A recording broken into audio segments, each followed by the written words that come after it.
Ever wonder why the person who is always smiling, always happy, and never has a bad day, makes you feel exhausted instead of uplifted? You know the type. The person who smiles when they should be screaming. The person who tells you that everything happens for a reason while you are standing in the wreckage of your life. They vibrate with an aggressive cheerfulness. They are the cheerleaders of the apocalypse. And when you are around them, you do not feel better. You feel a strange, creeping suspicion that you are interacting with a simulation. It looks human, but there is nothing behind the eyes. There is no soul.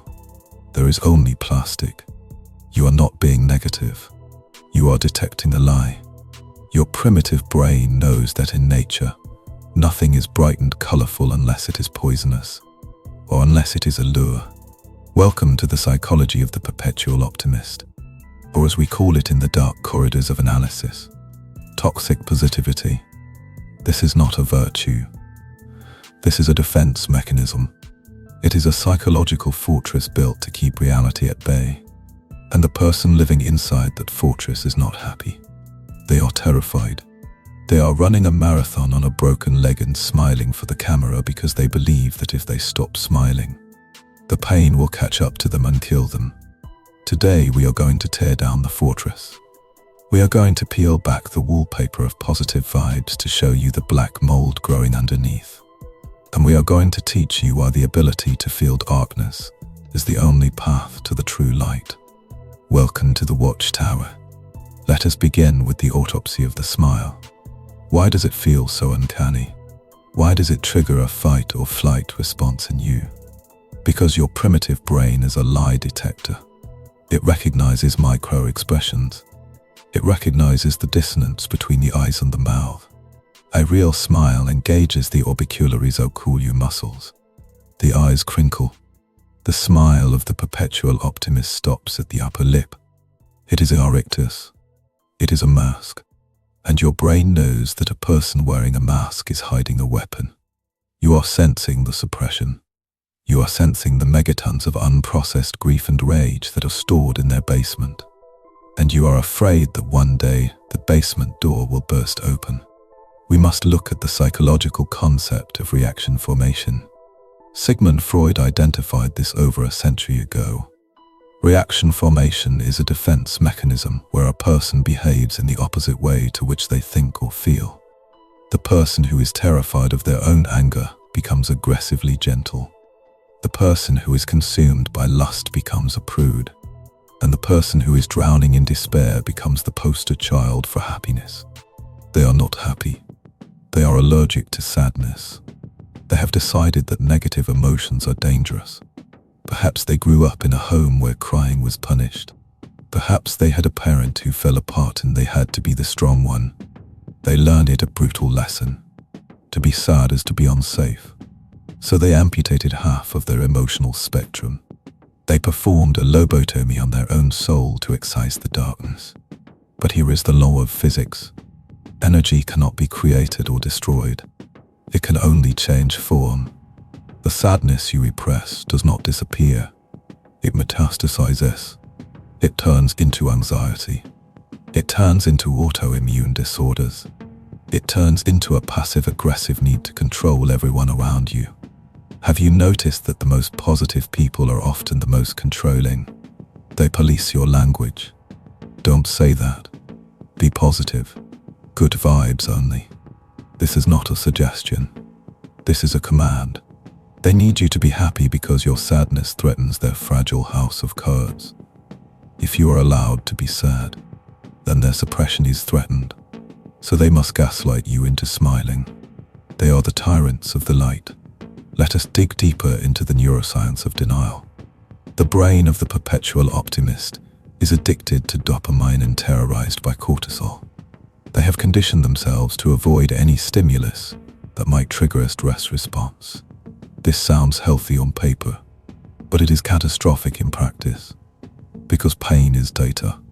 Pain is the red light on the dashboard telling you the engine is overheating. If you put a piece of tape over the red light and keep driving because you want to be positive, the car will explode. The Perpetual Optimist ignores the red lights. They ignore the bad relationship. They ignore the failing business. They ignore the health symptom. They say, it will all work out. The universe has my back. This is not faith. This is delusion. This is a refusal to engage with reality. And reality is a ruthless creditor. It always collects its debt, and it charges interest. The longer you deny the problem, the bigger the crash. Friedrich Nietzsche spoke of the Dionysian and the Apollonian.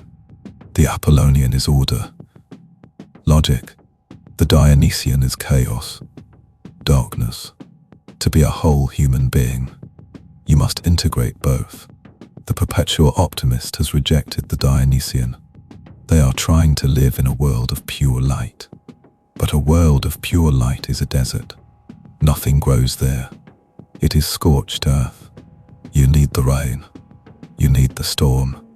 You need the manure of suffering to fertilize the soil of character. By rejecting the darkness, they remain shallow. They are like a painting with no shadows. It looks flat. It looks cartoonish. There is no depth. And because there is no depth, there is no true connection. Think about it. Can you truly trust someone who is never sad? Can you trust someone who never admits things suck? No, because you know they are lying to themselves. And if they lie to themselves, they will lie to you. You cannot have intimacy with a facade. Intimacy requires vulnerability, and vulnerability requires the admission of weakness. The Perpetual Optimist cannot admit weakness. Therefore they are destined to be lonely, surrounded by people, but known by no one. They are trapped in a prison of their own branding. They have to keep up the act. They have to keep performing the role of the happy one. And it is exhausting. Let us look at the concept of toxic positivity in relationships. This is a form of emotional invalidation. You go to them with a problem. My mother just died. I lost my job. I am terrified of the future. And they respond with a bumper sticker slogan. Look on the bright side. At least you have your health. Everything happens for a reason. This feels like a slap in the face. Why? Because they are refusing to sit in the hole with you. They are standing at the top of the hole shouting advice. They are effectively saying, your pain is inconvenient for me. Please hurry up and get over it so we can go back to pretending everything is fine. This is cruel. It creates shame in the victim. You start to feel guilty for being sad. You start to feel like a failure because you cannot just manifest happiness. They are exporting their own emotional anorexia onto you. We must also discuss the spiritual bypassing. This is very common in the modern New Age community. Using spiritual concepts to avoid psychological work. I do not need therapy. I just need to raise my vibration. I do not need to deal with my childhood trauma. I just need to align my chakras. This is a fantasy. You cannot transcend what you have not transcended. You cannot fly over the mountain. You have to climb it. And climbing it involves sweating, bleeding, and sometimes crying.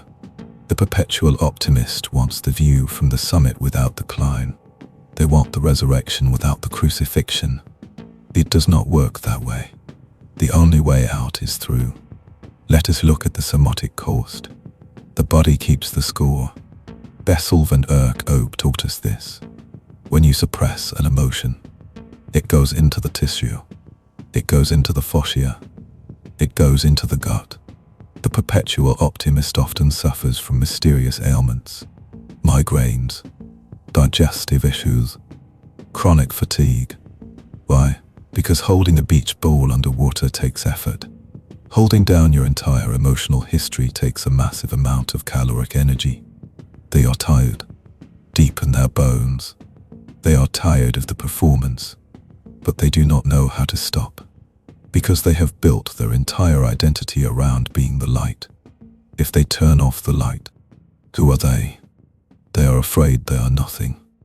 Or worse, they are afraid they are a monster.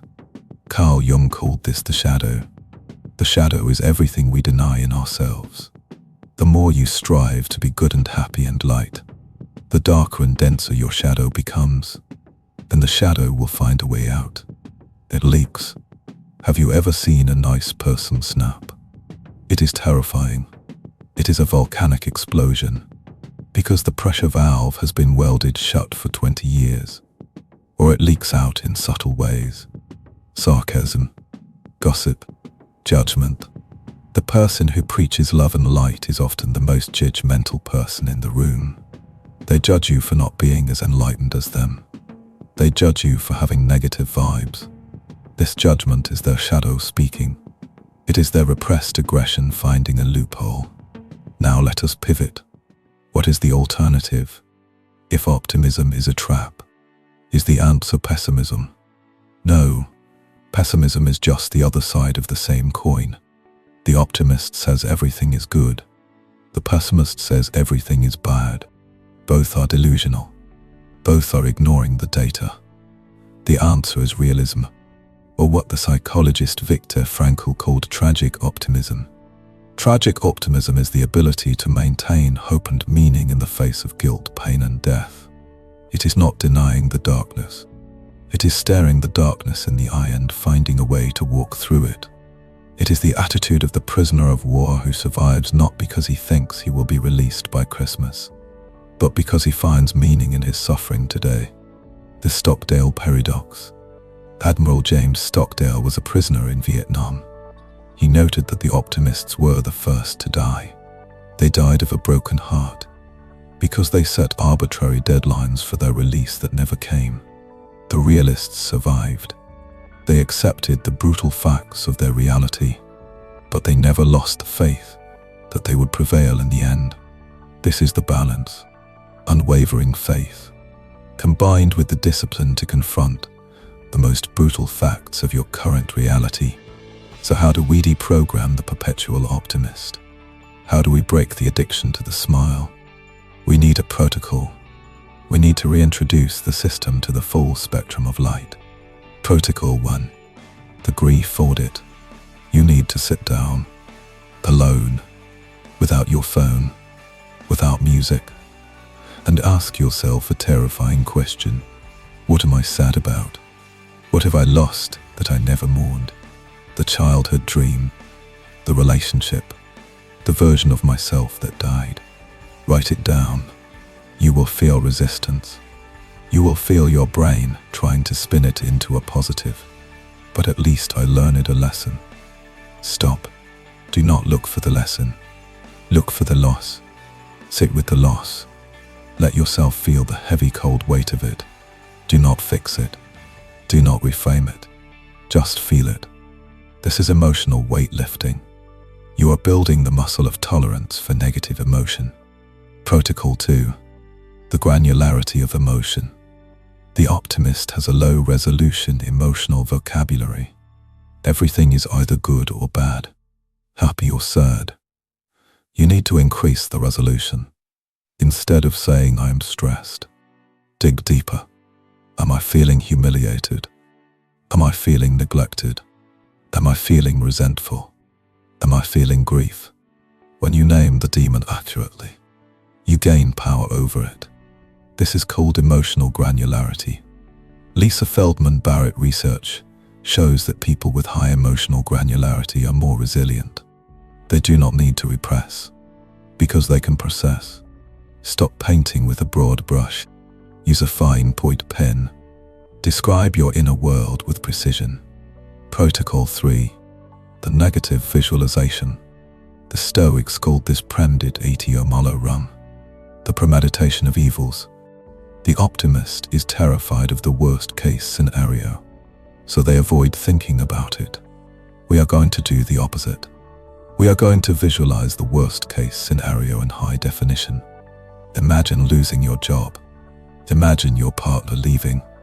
Imagine getting sick. Walk through it mentally. Feel the fear.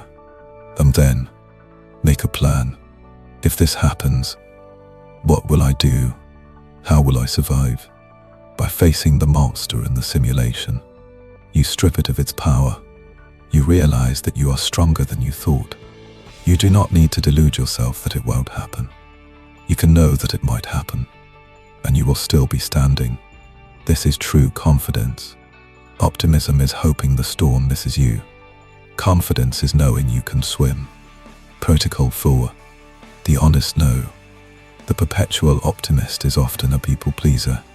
They say yes to keep the peace. They say yes to maintain the vibe. You must practice the honest no. When someone asks you how you are, then you are terrible. Say, I am having a rough day. Watch what happens. The world does not end. In fact, people lean in. They connect. They relate. You have given them permission to be human too. You have broken the spell of perfection. This is leadership.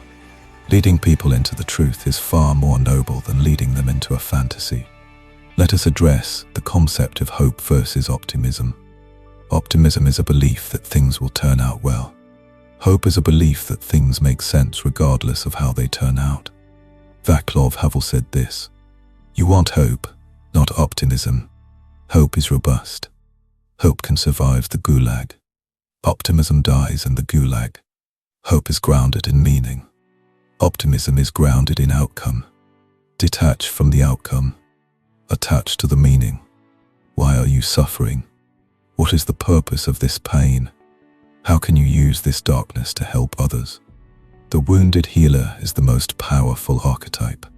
The person who has been in the abyss and climbed out with a map. The perpetual optimist has no map. They have never been to the abyss. They cannot lead anyone. They can only distract them. You must become an emotional omnivore. Eat the joy. Eat the sorrow. Eat the rage. Eat the peace. It is all nutrition for the soul. A diet of only sugar will give you diabetes. A diet of only positivity will give you spiritual diabetes. You become rot inside. You need the bitter herbs. You need the salt. You need the full meal. There is a beauty in the melancholy. The Japanese call it mono no aware. The pathos of things. The awareness of the impermanence of life. The cherry blossom is beautiful because it falls. If it stayed on the tree forever, it would be plastic. The optimist wants the plastic flower. The realist loves the dying flower. Because the dying makes the living real. Embrace the impermanence. Embrace the sadness of the passing of time. It makes the moments sweeter. It makes the love deeper. When you look at your loved ones, know that you will lose them. Do not hide from that thought. Let it break your heart open. A broken heart is an open heart. A protected heart is a closed casket. So the next time you feel the urge to put on the mask, to say it is all good, to smile when you want to scream, stop. Honor the scream. You do not have to scream at someone, but you must acknowledge the scream exists. Go to the mirror. Look at yourself. Drop the smile. Let the face fall. Look at the tiredness in your eyes. Look at the fear. And say, I see you. I am not afraid of you. You are allowed to be here. This is the beginning of integration. This is the death of the persona and the birth of the person. The world does not need more fake smiles. We have enough marketing. We have enough filters. The world is starving for authenticity. It is starving for the raw, the real, the unpolished. Be the glitch in the matrix of toxic positivity. Be the person who is brave enough to say, this hurts, and I am still here. Your darkness is not a defect. It is the canvas upon which the light is painted. Without the black background, the stars are invisible. Do not erase the background. Own the night. Navigate the night. And when the sun rises, it will not be a painted sun on a movie set. It will be the real fire.